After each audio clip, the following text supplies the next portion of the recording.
Well, good afternoon, everyone. We want to wish you a warm and wonderful Thursday afternoon. The rain clouds have stayed away today, and we're glad that you're joining us. We have more than 100 folks that have signed up for the May monthly luncheon of the CBC. I would virtually assure you that it is a first Covington Business Council in terms of being a virtual meeting.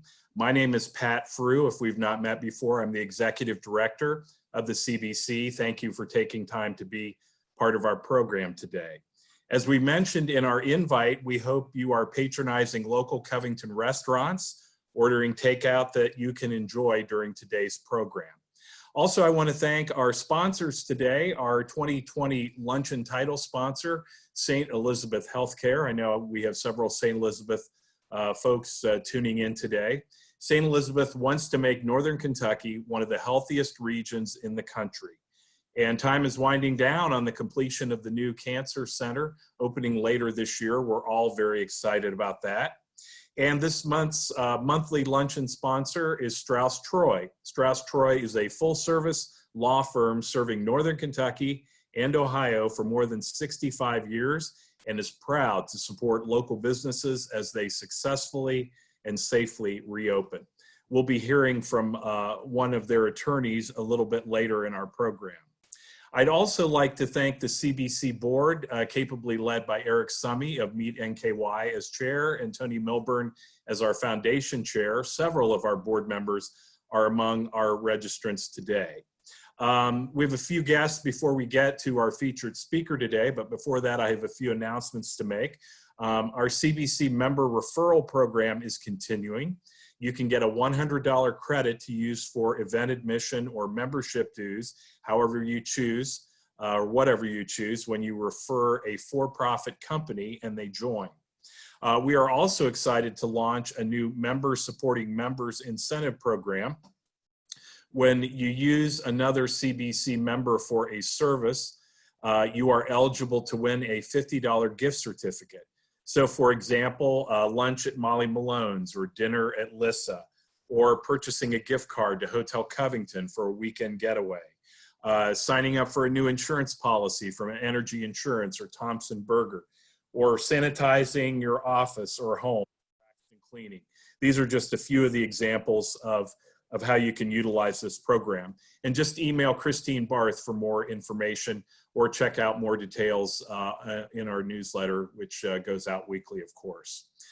Time now for our growth or economic development report for Covington. I am pleased to introduce Tom West, the Economic Development Director for the City of Covington. And despite the trying times we've been through these last few months, Tom, you have a lot of good news to share, and it's exciting how the growth is continuing, and some of the potential losses that we were fearing a few months ago have not happened, as we were talking earlier. So fill everybody in on all the great things that are going on. Great, thanks, Pat, and really appreciate that. Coming to you live from beautiful Levasseur Park, 26th Street here in Covington. And I'll apologize for my voice. The white pine is blooming. I don't have COVID-19, but the white pine in my yard is blooming. So I may have to clear my throat a couple of times. Pat's right. We've been, I think, rather fortunate here in Covington in that we haven't necessarily suffered some of the same job losses that other communities have. That said, I do want to point out that our hospitality businesses, hotels, restaurants, bars, and other attractions have suffered layoffs and continue to suffer furloughs and drops in business. So as much support as you can give those as they reopen, it's much appreciated. I kind of like to start off by recognizing several Covington businesses that have played a role over the last several months in helping with the pandemic, some locally, some regionally, some statewide, and some nationally. Obviously, you're going to hear from Tim Schroeder here in a bit about what CTI has been up to and continues to do to help with the pandemic. You've probably also heard about Gravity Diagnostics and their partnership with the state around the COVID-19 testing partnership that's developed. Gravity was already a growing company here in Covington, and this has accelerated their growth. They have added and continue to add more new folks, and we're working with them to help assure that they're able to do that growth here in Covington moving forward. You may or may not be aware that Donna Salyer's Fabulous Furs pivoted very early on in the pandemic to move away from producing faux furs to producing masks for a number of first responders and other folks that were looking for cloth masks early on. And I found out this morning that a tiny little company called Theater House, which sells theatrical supplies around the country to schools and others, have been involved for the past few months selling elastic for the purpose of building masks. We've also had numerous businesses here in town that have contributed when we put the word out that our first responders here in Covington, our police, fire, EMTs, needed sanitizing supplies and PPE. And we had so many companies donate. I couldn't begin to mention them. Of news lately has been the restaurant reopening. I'm very proud to say that we did not have incidents happen in Covington over the weekend, at least none that we're aware of, like happened in our northern suburb of Cincinnati. It seems like everybody is trying very hard to follow the guidelines. The weather may have helped out a little bit with some of that, unfortunately. But we did bring on Josh Rhodes, who has been involved in the restaurant business here with a number of restaurants as a temporary employee, and he is working directly with those restaurants.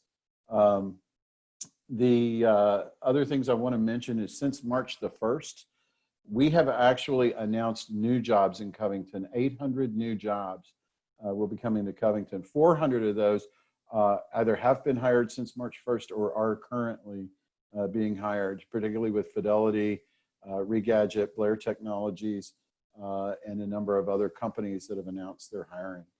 We're also continuing to approve deals. The Republic Bank building, we've put together an incentive package with them. You're already starting to see work down there. Those guys are doing a phenomenal job to help us get office product online. The YMCA continues to get on track. And the big announcement, I kept teasing you guys for months and months that we were going to have a big announcement involving Latonia. And I apologized to Pat before the meeting started that we weren't able to do that at a CBC meeting. We had to go ahead and announce that a couple of weeks ago virtually. The city's first ever virtual press conference. But it went really well. And that's going to be an exciting economic boon to the Latonia part of Covington. And want to certainly give our hats off to CovTech, which is made up of Blair Technologies and Regadget.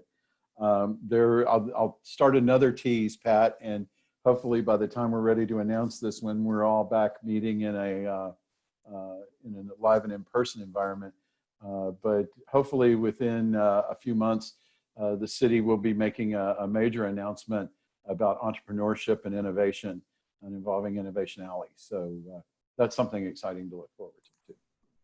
Great. That's wonderful, Tom. And I know that one of the projects that got idled that you referred to initially because of COVID-19 was Hotel Covington Phase 2, but they are back in the construction phase and moving forward. I know they got demolition started and then May hit, but they're back at work working on that project moving forward. Yes. I'm not sure what's actually going on the site right now construction-wise, but that is continuing to move forward with the leasing of space and those types of things. Well, that's great. And Tom, the city has done a wonderful job providing incentives to our newer and more established businesses. And I know on behalf of all the businesses, they appreciate the leadership of the city commission and the staff capably led by David and you making those things come to fruition. So thank you for all you do. We sure appreciate you. Thank you, Pat. And we thank the business community.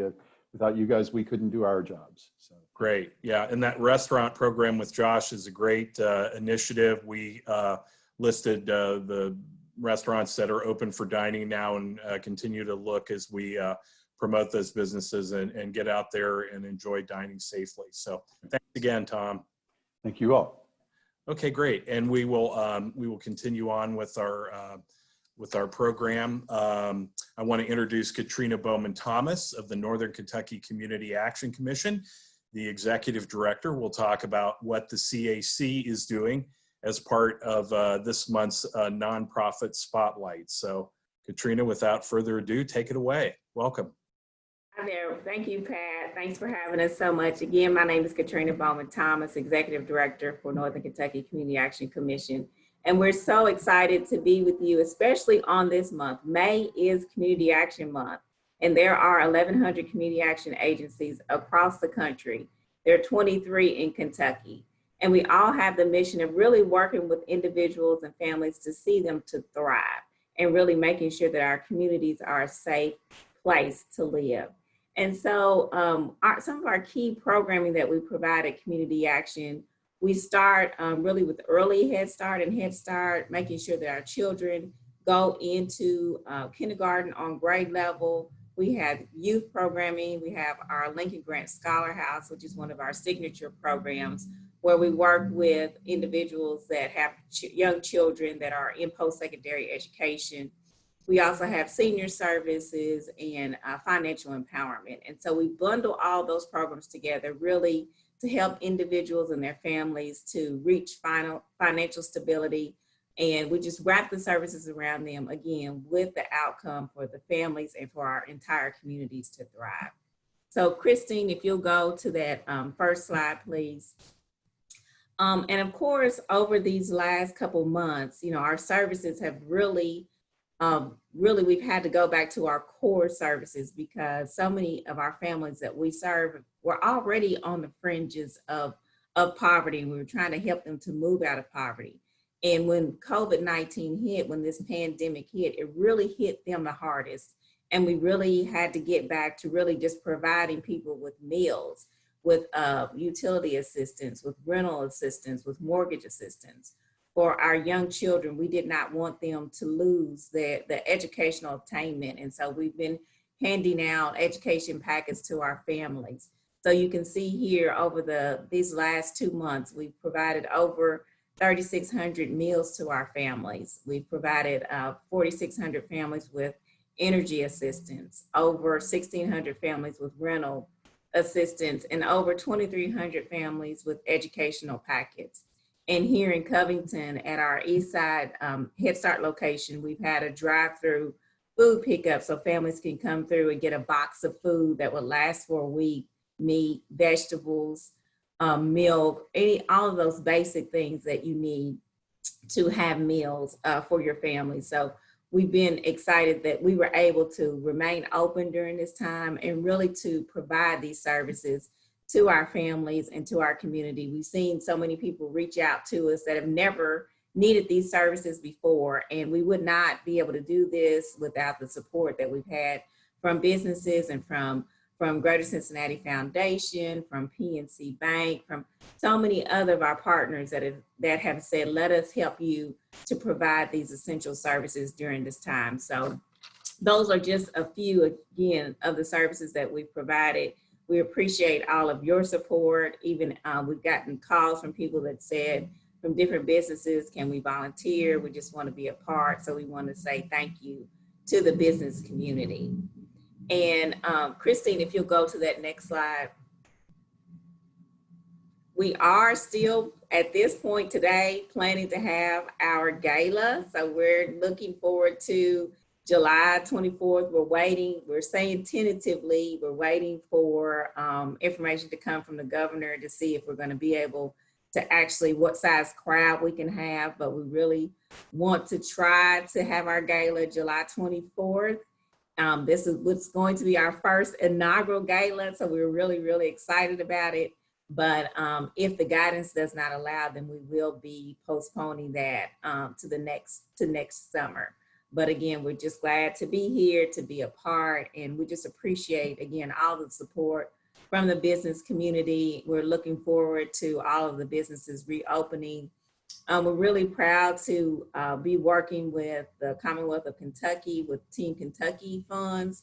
So we've been getting those out to families because, again, we're seeing families that have never needed this assistance before. So we're able to, through Team Kentucky and other funds, really help people with mortgage, rent, food, and those basic services. So I was really encouraged by the information Tom West shared about businesses reopening, and will help our families get back into jobs and again, to help them to thrive. So thank you, Pat.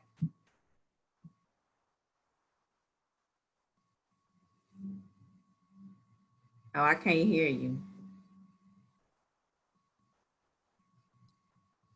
I hit it. It didn't go off. Sorry. We did have a question. I know that obviously the galas and some of your events are a source of funding. How else is the CAC funded? What other means do you have for some of your revenues? Sure. So we have a lot of local funds that come in from our county government. We also have some federal dollars, and we get many donations. So if anyone would like to donate, they can go to our website. It's www.nkcac.org.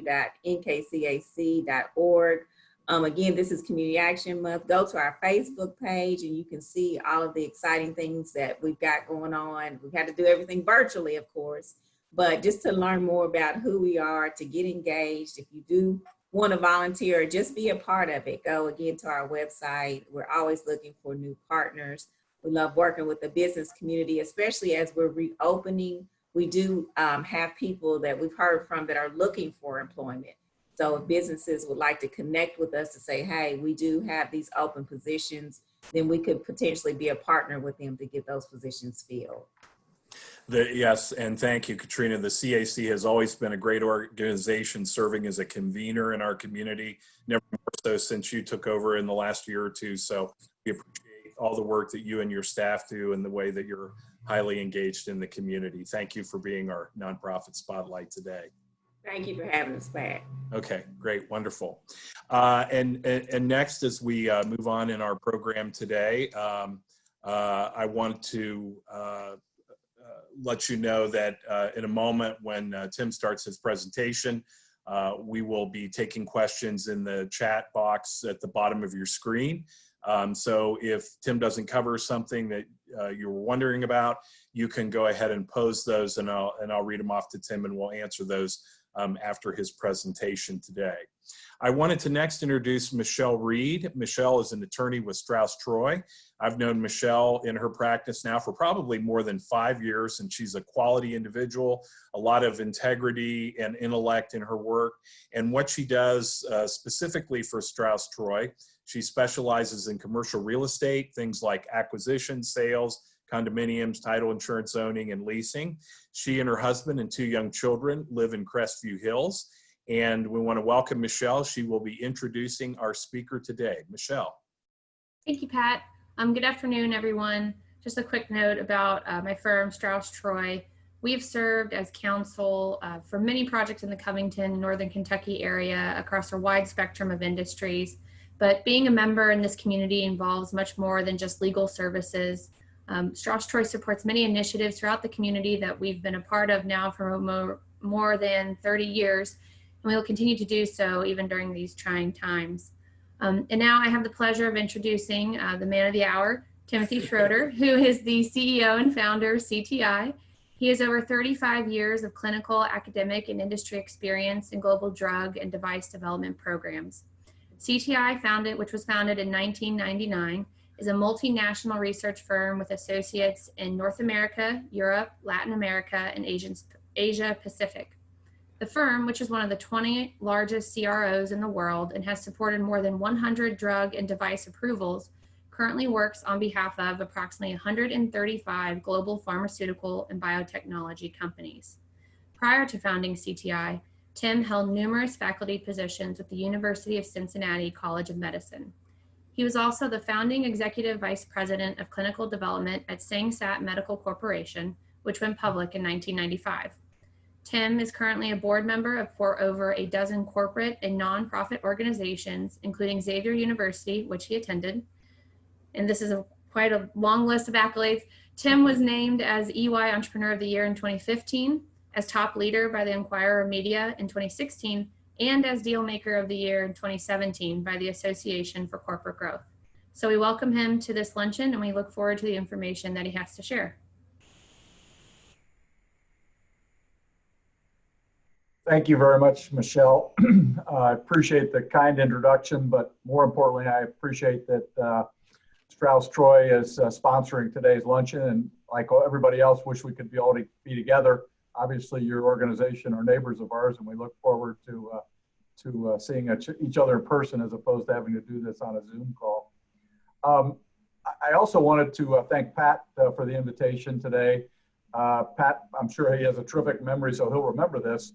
But CTI moved their headquarters to Covington about 3.5 years ago. And I believe it was this month, actually, or maybe June, when we first were moving here, they invited me to the Business Council. And I had a chance to meet many of the people in the community and had a terrific luncheon and overview of what was going on. And certainly over the last 3+ years, you know, CTI has been thrilled to be headquartered here in Northern Kentucky and to grow our organization here. I'm also really grateful to Christine, who's organized everything today and has made sure that the technology works. So thank you, Christine, for making us look like we know what we're doing here. We really appreciate that. I think the news Tom shared is phenomenal when you think in terms of the catastrophic economy globally, nationally, regionally, to think that Northern Kentucky and the city of Covington is actually adding jobs in this is really terrific. And I think as Tom highlighted, there are great success stories here, small, medium, and large.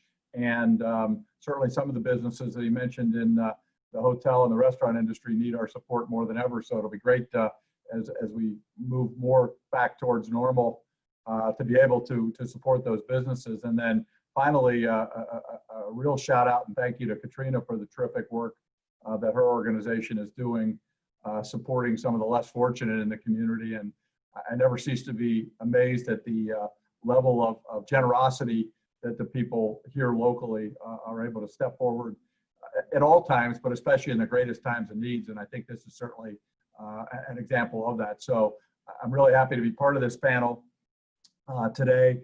And really, my comments today, I think, are going to be straightforward and simple. I hope people are looking for great technical announcements or scientific breakthroughs or things like that, because there probably would be hundreds of people in our organization that could speak to that better than I can. But I think what I really want to do is leave you with 4 messages and certainly make sure there's plenty of time for questions, as Pat mentioned. I think the first message, which is one, it's a positive message. From a CTI perspective, every day we get a chance to speak with, interact with, and in former times meet with people who are at the front lines, people who are in the intensive care units, in the emergency departments, across the hospitals. And these are physicians, nurses, pharmacists, and other research and administrative personnel. And I have to tell you, 6 weeks, 8 weeks, 10 weeks ago, it was pretty grim. Many of these people we have worked with for decades. We would call them not just associates, but friends. But it was really quite moving in a negative way to hear their stories of how just overwhelmed they were with the number of sick patients and the fact that they just felt like they were not equipped to be able to do the right things for their staff and for the patients. And I have to say, in a very quick period of time, and by no means am I trying to diminish the severity of this outbreak or suggest that people shouldn't be using protective equipment or doing all the social distancing and things that all the authorities have mandated. But I do want to say at the hospital level, we are really hearing and seeing important advances very quickly. And I think it's appropriate that St. Elizabeth's is also a sponsor today, because it's great to know that organizations right in our own backyard are right at the forefront of doing some of these things. And I think if the St. Elizabeth's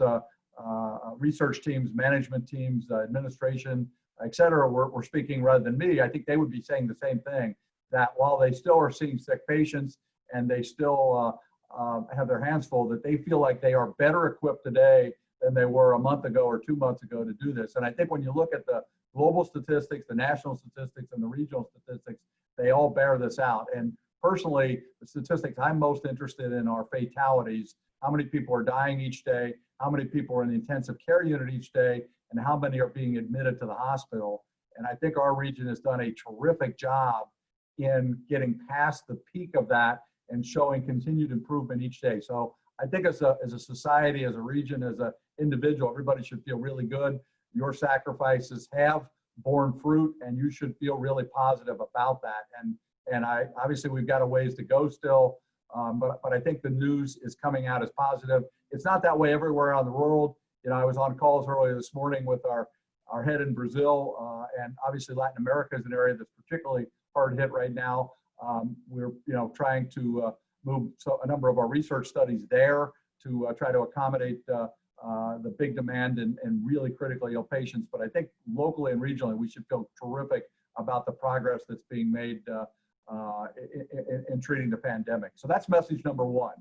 Message number two, and I think both Tom and Pat alluded to this in their opening comments, but I think as a region, we should feel really good about the role that our region has played in this pandemic. Whether you think of our giants in the community like Procter & Gamble or Schroeder, who literally have been the supply chain, not just to us here, but around the world to make sure that medical supplies, food, protective equipment, everything that's needed, that really there have not been significant shortages despite all of the challenges that have occurred. I think sometimes we take those kind of organizations for granted, and I think it's truly phenomenal that those are companies that have been in this region. Their headquarters are here. They were founded more than 100 years ago, and they continue to make huge advances and really contribute positively to humanity. And this is an opportunity for us to thank them and see the great work they're doing. I think at the second level, our healthcare systems are second to none. And I speak to that from a background that CTI works with more than 500 hospitals around the globe every day. And I think we sometimes take for granted here in the region the places like Cincinnati Children's Hospital, University of Cincinnati, St. Elizabeth's, Christ, TriHealth, Murphy Hospitals, all of those systems. We are really fortunate to have them in our backyard. We're really fortunate that not just in the COVID-19 world, but in general times, they are able to provide some of the best healthcare anywhere in the world.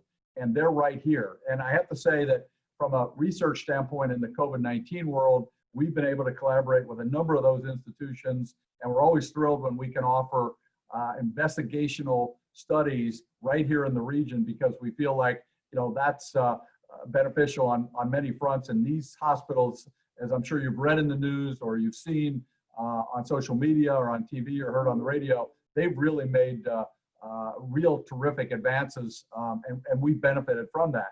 And I think as Tom highlighted, our friends at Gravity Diagnostics, Tony Remington and his team, they went from relative unknowns to, I would say, superstars in the whole diagnostic testing world around COVID-19. And I believe Tony's team has now done more than 100,000 total tests since they've started. And this was a main pivot for them in that they were in a different world. They were not doing this type of testing, and were able to quickly see a need and fill it and develop expertise and add to their team, as Tom highlighted, and are really, leaders, not just in the community, but across the country in the work that they've done. They've been highlighted in some of the national publications.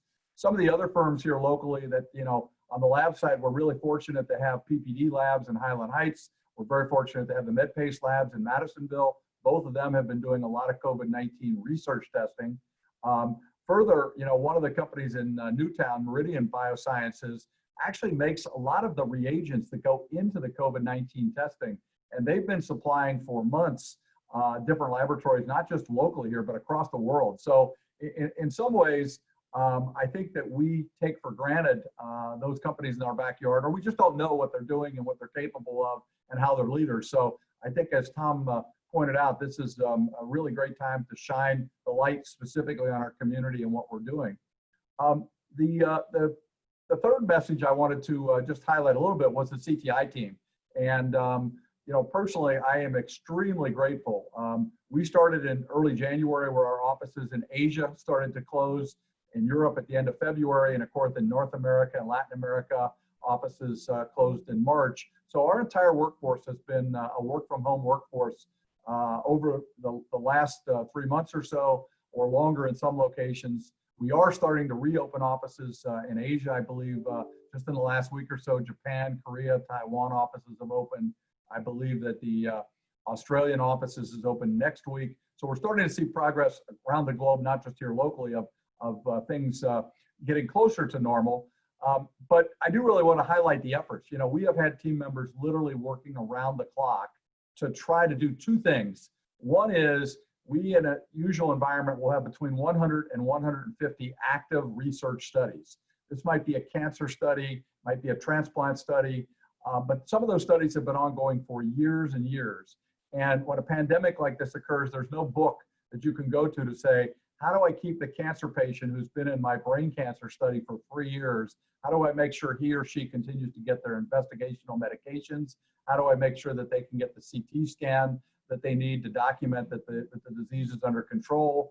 And our team has really gone to extraordinary lengths doing things remotely in order to keep those 100+ research studies moving forward, in that we don't have to start from scratch. And if we did, we would literally set research back maybe as much as a decade. At the same time that the teams have focused on that, we have very quickly become considered one of the experts in doing COVID-19 research. And I tell people that literally less than 6 months ago, personally, I don't think I could have spelled coronavirus other than if you gave me the beer spelling to start with. But our team has literally, in a very short period of time, become global experts. We have more than 15 active research studies right now where we are treating COVID-19 patients. And we have studies that run the entire spectrum, studies that have patients in the hospital on a ventilator with acute respiratory distress syndrome who are literally at the verge of dying, and we're able to provide treatments both in the form of studies as well as what's called a compassionate program, where the FDA allows us on a case-by-case basis to provide these at the direction of the physicians that are taking care of the patients. I feel really comfortable saying that our teams have stepped up to extraordinary measures to the point that we are able to see in real time lives being saved. We have publications that are being generated where some of these results actually will go into medical journals in the coming weeks so that others can see about this type of work. But, you know, for a team that unfortunately has been working remotely, that we don't get the chance to figuratively and literally pat them on the back, you know, this is an opportunity for me to say, you know, how grateful I am for their willingness to step up, for the outstanding work that they've done, and for the difference that they're making every day. Our studies are not just here in the US. We have studies in Europe across multiple countries. We have studies in Latin America. We also have studies in Asia. And as I mentioned, we have studies that are treating the virus itself.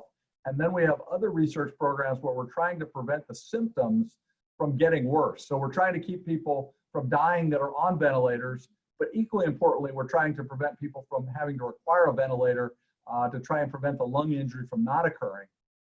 One of the things that you may have read about is this virus is a really tricky virus with a lot of nasty side effects. It can cause kidney failure, it can cause liver failure, in addition to the problems it causes in the lung that's well documented. And then it can also cause problems with your heart as well as your blood clotting. And I'm happy to say that we have studies that are actually touching all of those areas, looking at ways to prevent the severity of the disease, as well as to diminish the disease so that, in fact, patients ultimately may not have to go into the intensive care unit, or maybe not the hospital itself, in which case it becomes a much more manageable disease, both from an individual perspective and from a society perspective. Finally, we have some studies where we're actually looking at the ability to prevent high-risk groups. As you can expect, if you have individuals that specifically are elderly, or individuals that are in high-risk groups where they're immunocompromised, maybe they're cancer patients, or maybe they are transplant patients. These are patients that are particularly high risk for developing the infection and ultimately having severe courses that might lead to death. So some of our studies are looking at preventing the infection in those high-risk healthcare workers as well as populations. So we're really, really happy about that. One of the studies that's been highlighted quite a bit in the media just over the last 2 weeks or so is a study with a Houston biotechnology company called Pulmatech. And they actually deliver their treatment through an aerosolized method. So if anybody's used to seeing somebody with a nebulizer that might have asthma, it's a similar type approach to that. And they actually have 2 studies, one for the sicker population and one for the less sick. And in fact, St. Elizabeth's Hospital is partnering with CTI on that study. We're running those 2 studies so that there will be between 10 and 20 hospitals around the world that'll participate. But in fact, St. E's was the first hospital to get through all of the administrative hoops that you have to go through, whether it's reviews by institution or review boards for safety, whether it's contracts or budgets, whether it's training of their staff. They were literally the first in the world to get through all of those steps and be able to start to recruit patients into the study. That particular study is actually led by Dr. Chai, who is a pulmonologist at St. Elizabeth's, who's been featured quite a bit in some of the media. He is a very, very talented man and very, very sincere, and it's terrific for us to partner with them. And special shout out to him and the rest of the St. Elizabeth's team on the research side, on the administrative side, because as I mentioned, they were able to very quickly get through all of the administrative tasks quicker than any other hospital in the region. So that's just one example. And many of our projects obviously are under confidentiality, so we're not able many times to disclose some of the specifics, but that's one particular one where the pharmaceutical biotech company, Pulmatech, and St. Elizabeth's and CTI was able to talk about that publicly. So that's one where we're really proud of everything that's happened.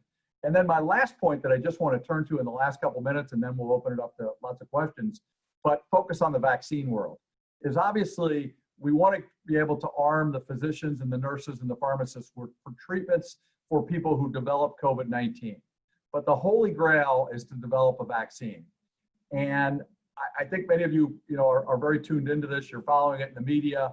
More than 100 companies globally are rushing to develop vaccines against COVID-19. And in an unprecedented fashion, they are moving very quickly.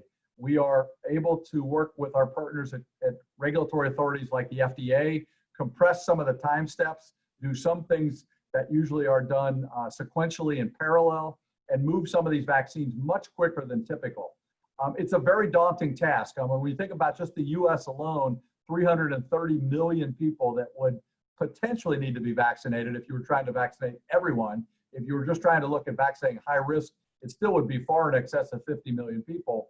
And when you think about that on a global basis, we would ultimately need billions of doses of vaccines that would have to be researched, validated, approved, and then manufactured in order to then start to administer those, just like we would the influenza vaccine each year. So it's a daunting task, but I'm very, very confident. I've said this in public settings over the last 6 weeks or so. I am really confident that a year from now, we will have one or more vaccines that are approved and out there. Why do I say one or more? Because in some cases, if you remember back to the polio vaccine back in the 1950s, anybody who knows their medical history, the region played a particularly important role because of Dr. Sabin, who developed the first oral polio vaccine. At the same time, Dr. Salk was developing a similar vaccine that was administered differently, had slightly different attributes. But there certainly was a role in the early days for both of those vaccines. And I think when it comes to COVID-19, there likely will be multiple vaccines there as well. If you want to know what can you personally do, is we are aggressively signing up volunteers. We have started our first vaccine studies for COVID-19 in Asia. We launched those about a month ago, and we're hoping to move studies as they progress here into the US and specifically here into Greater Cincinnati. You may have seen in the news that Cincinnati Children's Hospital was one of 5 locations that actually started enrolling subjects in the first Pfizer vaccine study just about 2 weeks ago. We would anticipate, though, that we will bring multiple studies to the region. We're partnering or looking to partner with all the healthcare organizations. We think it's going to be a big task. I've seen estimates that say we may need more than 1 million volunteers globally to be able to show which of these vaccines work. I think locally, I've challenged our company actually to say we would like to sign up 10,000 volunteers. And they've actually just put on the screen here, you can call us, you can text us, you can go to our website to volunteer. Essentially, everyone is eligible. Now, each study will have specific requirements, but we're looking for healthy volunteers who are young and old. We're looking for individuals that might have particular risk factors that make them more exposed to the virus, including in that would be patients who've previously been treated for cancer or transplant patients. We're looking for minorities, especially African Americans, Hispanics. Those populations seem to be particularly at risk. So we're really looking for a broad mix of people to participate in these studies. And as I mentioned, we look to bring these studies not just to CTI, but across the region. And we'll certainly share our volunteer list and our studies to make sure that whoever's the best organization to be able to lead these studies is actually the ones doing it. So I'd encourage you, whether it's yourself, family, friends, we would love to, we have about 2,000 subjects at CTI alone that have agreed to potentially participate. Like I mentioned, we want to get this up to about 10,000 because we think that's going to be the demand over the coming 3 months or so. But that's really the end of my message. And once again, like I said, great things happening here in the community, great progress being made. And I think we have even a bigger opportunity to continue with us being a role. And I challenge the community. You know, we were a leader in the polio vaccine research, and I think we can do the same thing here for COVID-19. So Pat, I will throw it back to you and let you moderate any further conversations, discussions, or questions. That's wonderful, Tim. Great. Thanks for sharing all that. We do have a number of questions. I'm going to start off with a couple on my own. I've heard a lot of press lately that some people felt, some medical experts nationally and globally feel like it could be 1.5 years, but you seem to be pretty certain that you think within 1 year we will have a vaccine. Why are some people predicting longer? Why are some people saying up to 18 months to get a vaccine? Yeah, and I don't think there's a right or wrong answer to that right at this point in time, Pat. I think it's speculation, but it's informed speculation. I think when you see the spectrum of as soon as 6 months to as long as 18 months, a lot of that last year is not in this testing of the vaccines, but it's in scaling up the manufacturing. So if you think in terms of what would it take us to get a vaccine approved, maybe 6 months. What would it take us to get 10 million doses? Maybe 6 months and a couple of weeks. But on the other hand, to suddenly get hundreds of millions of doses, and this is certainly a combined effort. You know, we're on phone calls with BARDA, who is the federal government, and they have, if you go to their website or you know, Google them, you'll see that they have funded hundreds of millions of dollars, even billions of dollars, to organizations to scale up manufacturing as quickly as possible. So there's a couple of hurdles. You know, one is doing the testing to find the safest, most efficacious vaccine that does what we want. And then the second is, how do we get it scaled up so that we can get it to as many people as possible? So I think that's probably the difference in that 6 month to 18 months you sometimes hear about. Great. Another question, and full disclosure to our audience, and a lot of people know this, I did have the virus myself in mid-March and recovered, and I have moderate symptoms, and I'm actually part of a convalescent plasma donor program. Can you talk about those locally and around the globe and the role that those are playing in terms of helping us to get a vaccine developed sooner? Yeah, it's disconnected from the vaccine, but it has some similarities, what you're speaking to, Pat, and thank you for your generosity to be a donor. CTI actually is managing 2 convalescent programs, one here in North America and one in Europe. But you described it exactly right. It's you take somebody who has previously been exposed to the virus and recovered. And in theory, that individual has made antibodies against the COVID-19 virus. And the hope is by taking your blood, isolating out just the plasma portion of it, that we're able to take the antibodies that your immune system developed and share those with somebody else after a purification or cleaning of the blood supply. And in fact, there have been, I think the most recent thing I've seen in some of the publications is there's believed to be more than 100,000 individuals who have donated, and that convalescent plasma or serum has been donated, you know, to individuals. We don't have what we would call prospective randomized data at this point. What we have is anecdotal data, but it sounds very positive that many of the caregivers believe that people have recovered quicker or have had more full recoveries because of the convalescent plasma or serum that they've had.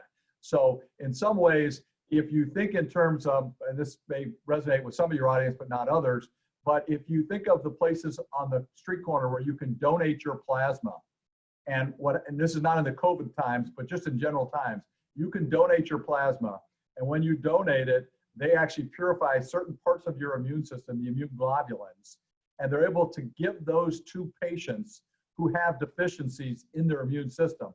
This would be a great example of this. And so ultimately, while right now it's being done on a case-by-case basis, just like you did, there may ultimately be a commercial process and a commercial stream of convalescent plasma for people down the road. A couple of the companies we're working with, that's their plan ultimately, would be to take thousands or tens of thousands of people like yourself and pool those samples together so that there's not as much variability from one donor to another. But I appreciate you raising that. I should have spoke to that point actually. Oh, that's okay. And you spoke briefly about the partnership with St. Elizabeth, and I know you're limited in getting too deeply in it, but I know it relates to the pulmonary experts over there at Fort Thomas. Can you talk about that a little bit more, and the experimental drugs you're working with there, and the clinical trial for phase 2 COVID-19? Yeah, the particular two studies that are in the public domain that have been highlighted, to me, they do a couple things. We have had a great relationship with St. Elizabeth since we moved to Northern Kentucky, and it's not just COVID-19 based, it crosses into their cancer specialties as well as some of the other critical care medicine and things that they do. But this was just a great example where, you know, a company from Texas came to us and said, hey, we've got hospitals in Florida and Texas and California and New Jersey and Minnesota. You know, we're looking to your team for recommendations on who might want to participate and who we could count on. And our team recommended St. Elizabeth's.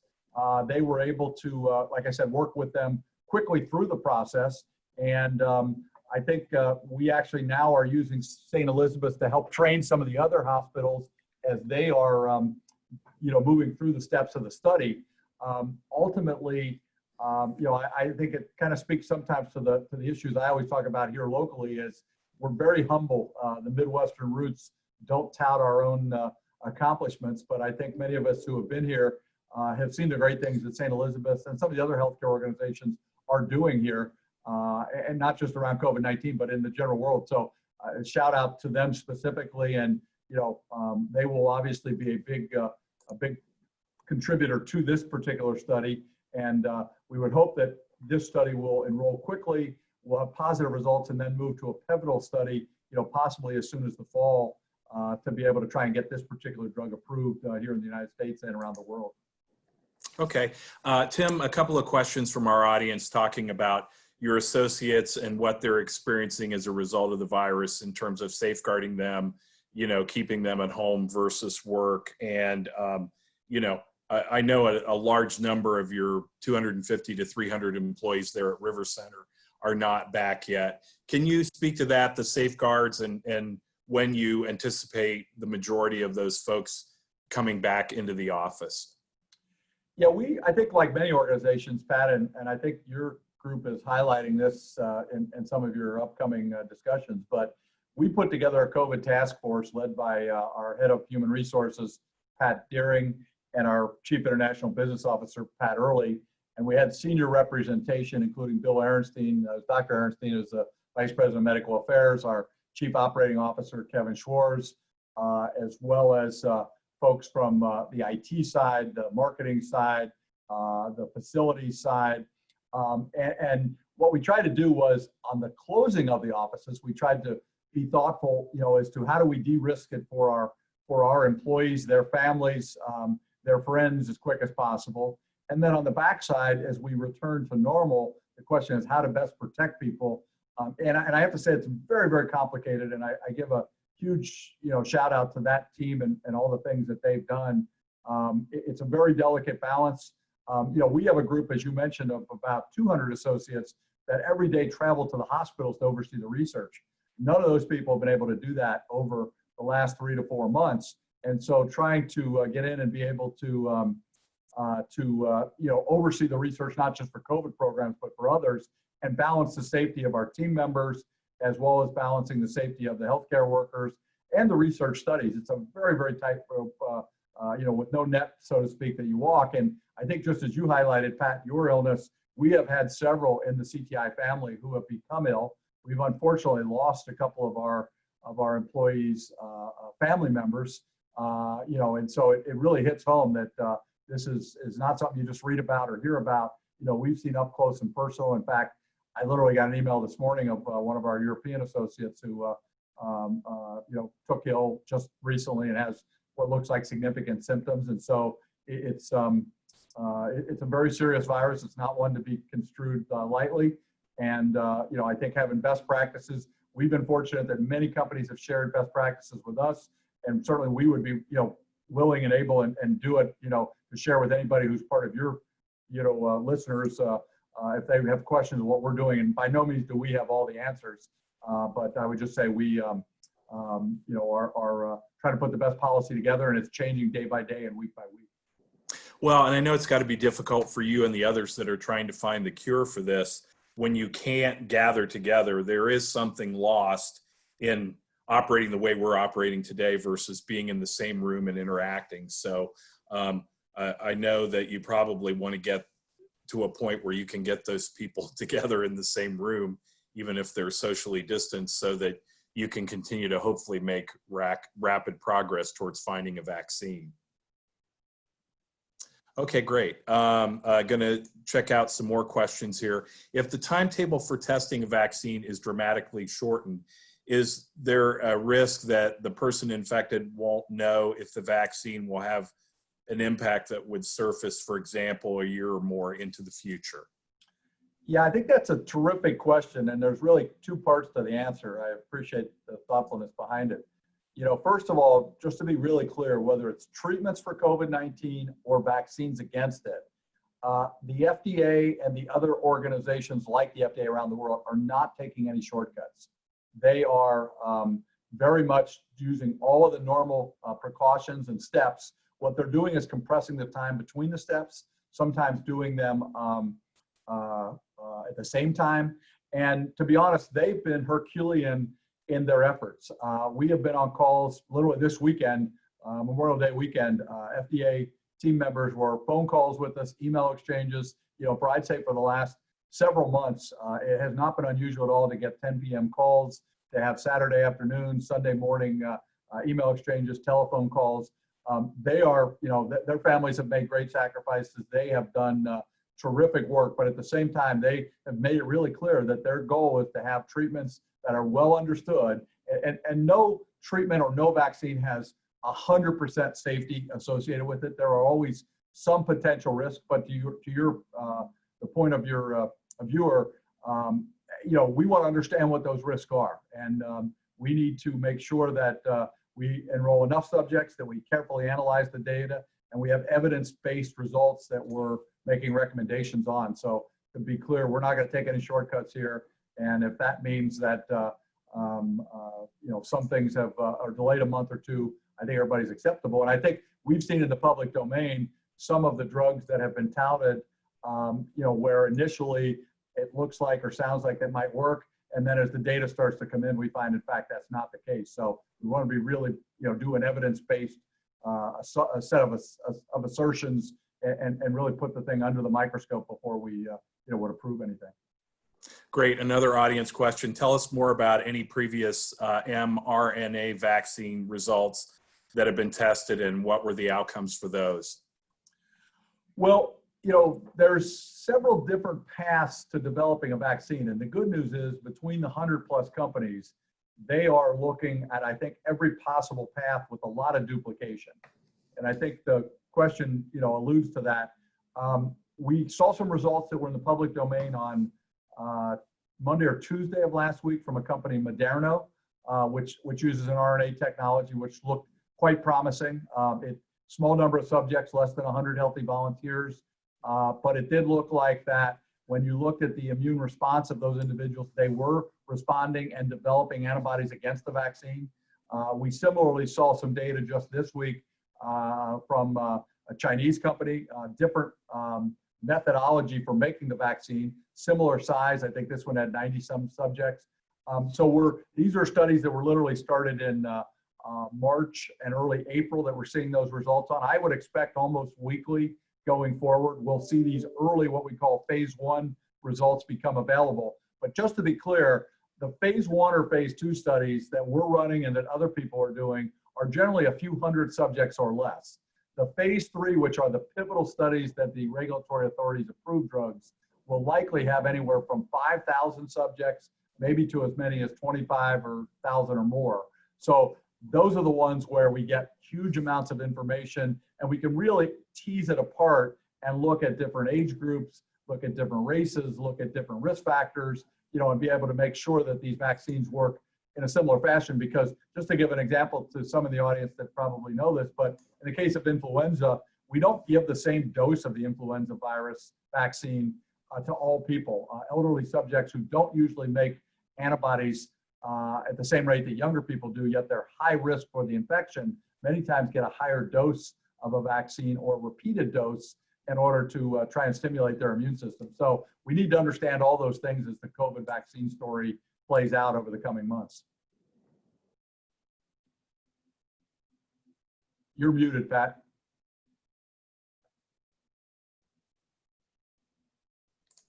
There we go. Last question. I've only done that a couple hundred times in the last 2 weeks. I hit the button, but I try to hit the microphone. Yeah, technology is not my strength. But one last question that's kind of a general question that you've kind of danced around and talked about, but just when you look at a day in the life at CTI, and it's probably like a lot of these industries, there is no typical day, but a day in the life at CTI, how has that changed since the beginning of this pandemic? I'd say for many of our associates, they're longer days. Many of them are balancing, children, schooling, childcare that's non-existent, spouses that are working from home. They've seen timelines, that we've never seen before, so they've had to be extremely responsive in their work. Literally, while we've been on this call, I've seen a number of patients enrolled in our studies, including patients in COVID-19 studies. So we've depended greatly on technology. I think our organization is like many others. They've rallied around the demands or the needs at the same time, trying to balance what's going on with their children, with their elderly parents, with their spouses, things like that. So, I mean, in some ways, Pat, it's changed considerably. But on the other hand, it doesn't surprise me a bit. I think the spirit of the team and their work over the last 20 years to bring more than 100 drugs through the approval process, those are some of the same traits that you need during a pandemic. Traits which are, you've got to be creative and innovative. You've got to be incredibly responsive. You've got to be proactive but reactive. You have to also be, incredibly respectful and thoughtful and analytical. You've got to put your emotions aside. You've got to put your beliefs aside. Let the science dictate things. And I think our teams, have done that in a terrific way. And I'm personally really, really grateful for that.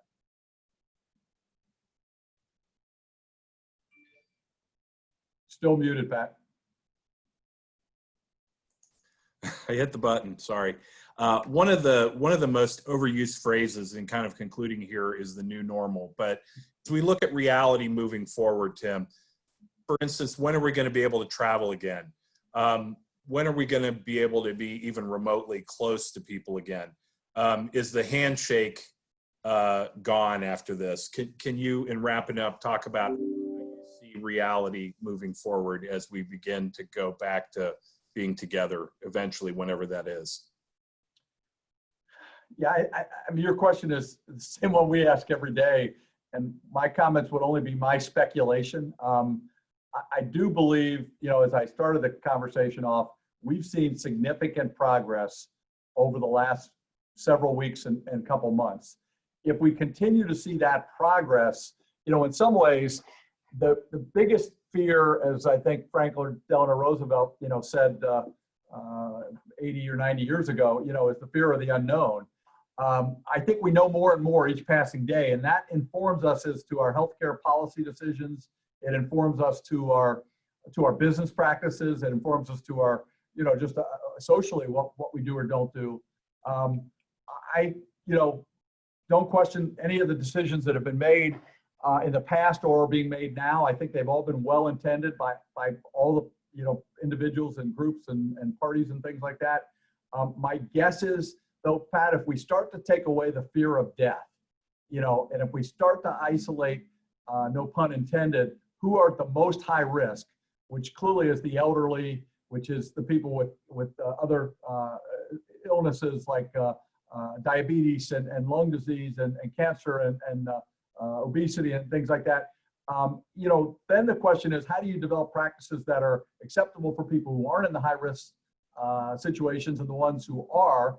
And then the question obviously is, how do you make sure that we don't take a bunch of healthy people and put them back into a social situation where they get the virus but are asymptomatic, but unfortunately pass it on to their grandparent or pass it on to a coworker or something like that. So I think that's the dilemma right now. But I do feel like our decisions are being better informed each day. I don't know when or if we'll be back 100% to where we were before, but my guess is, and this is purely speculation, I think 4 weeks, 6 weeks, 8 weeks from now, if we see the same progress we did over the last 4 weeks, my guess is we'll be a lot closer to the old normal in 6 or 8 weeks than we are today. But that's purely speculation, not based on any fact or any inside knowledge. Yes, great, well put, Tim, and thank you for your comments. All well taken. I've received a number of chat comments from people appreciating all that you said and all your great words, and we appreciate your work. Thank you again for appearing today. Appreciate everything you're doing, Pat. Yeah, so we want to thank not only Tim, but also St. Elizabeth, Michelle and Strauss-Troy for being our sponsors today, and the Community Action Commission as well. This session was recorded today, so we can send out the link to that. So if you had to jump off early, or you had other people that could not be on the call today that wanted to hear about it, they can find out as well. I want to invite you to join us next month for our next virtual luncheon. That will be on Thursday, June 18th from 12 to 1.